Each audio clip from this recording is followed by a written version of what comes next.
হজ করেছেন মক্কায়, আরে হজ কবুল হচ্ছে মদিনায়। সুবহানাল্লাহ। আরে খানে কাবা আমাদের কিবলা, আর খানে কাবার কিবলা হচ্ছে আমার নবী। সুবহানাল্লাহ। আসেন আমার নবীর দরবারে গেলে কেমন ফায়দা।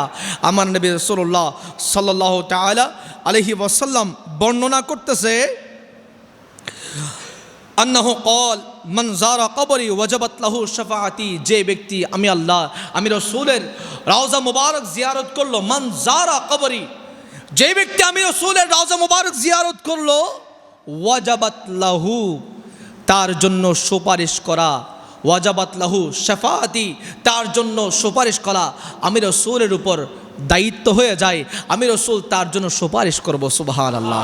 এবার জবান খুলে বলেন না, ওই কিয়ামতের ময়দানে আমলকে এক পাশে রাখলাম, যখন আমাদের নসিবে আমার নবীর সুপারিশ যখন নসিব হয়ে যাবে, তাহলে কি আর কোনো চিন্তা আছে নি রে বাবা? আমল নামায় কি আছে তখন আর দেখার বিষয়? বাজিরে এরা নামাজ পড়ে তো জান্নাত যেই বলে হনি কি হইতে পারিব, হইতে পারিব না। কোনো বান্দা বলতে পারবে না নামাজ পড়ে জান্নাতে যেতে পারবো। তবে হ্যাঁ, নামাজ ফরজ পড়তে হবে, এটা আদায় করতে হবে। কবুল করার মালিক একজন, তিনি কে? আল্লাহ। কিন্তু যদি অন্তরে যদি নবীর প্রেমটা রাখেন, অন্তরে যদি নবীর প্রেম রেখে যদি নামাজ পড়েন, সেটাও কবুল হয়ে যায়। সুবহানাল্লাহ। এবার আসেন আমার নবী আরো বলছে, ওয়াকালা সাল্লাল্লাহু তাআলা আলাইহি ওয়াসাল্লাম মান যারানি বা'দা ওয়াফাতি ফাকান্নামা ফি হায়াতি, যেই ব্যক্তি আমি দুনিয়া থেকে পর্দা করার পরে যে ব্যক্তি আমি রাসূলের রওজা মুবারক জিয়ারত করেছে, আমি ওয়াফাতের পরে যে ব্যক্তি আমি রাসূলের রওজা মুবারক জিয়ারত করেছে, মূলত সে আমি জীবদ্দশায় আমার সাথে সাক্ষাৎ করেছে। সুবহানাল্লাহ। এটার এখানে দলিল দুইটা বাবা। একটা হচ্ছে আপনি বান্দা যখন আমার নবীর দরবারে যাচ্ছেন, আমার নবী দেখতে পাচ্ছে কে এসেছে কে আসে নাই।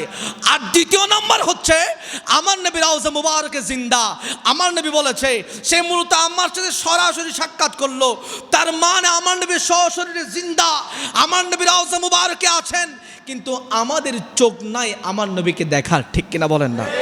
আলা হযরত আজিমুল বরকত रहनुमाए শরীয়ত পরওয়ানায়ে শাম্মে রিসালাত ইমামুল কালামুল ইমাম আহমদ রাজা খান রাদিয়াল্লাহু তাআলা আনহু বলতেছে, তিনি একটা কালাম লিখেছেন, ওইখানে মদিনা শরীফের চৌকাটে বসে আছেন সকাল থেকে একেবারে ফজরের নামাজের পর থেকে।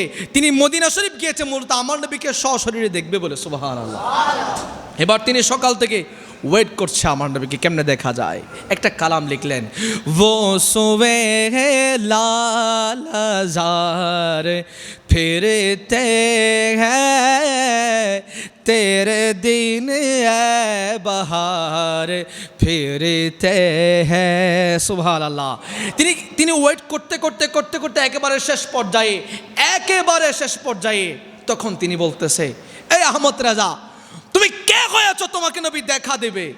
নবী তো দো জাহানের বাদশাহ, সরওয়ারে কায়নাত, তিনি তো হাবিবুল্লাহ, তিনার মর্তবা অনেক উপরে, তিনার সমকক্ষ আমানুল্লাহ কাউকে সৃষ্টি করেন নাই।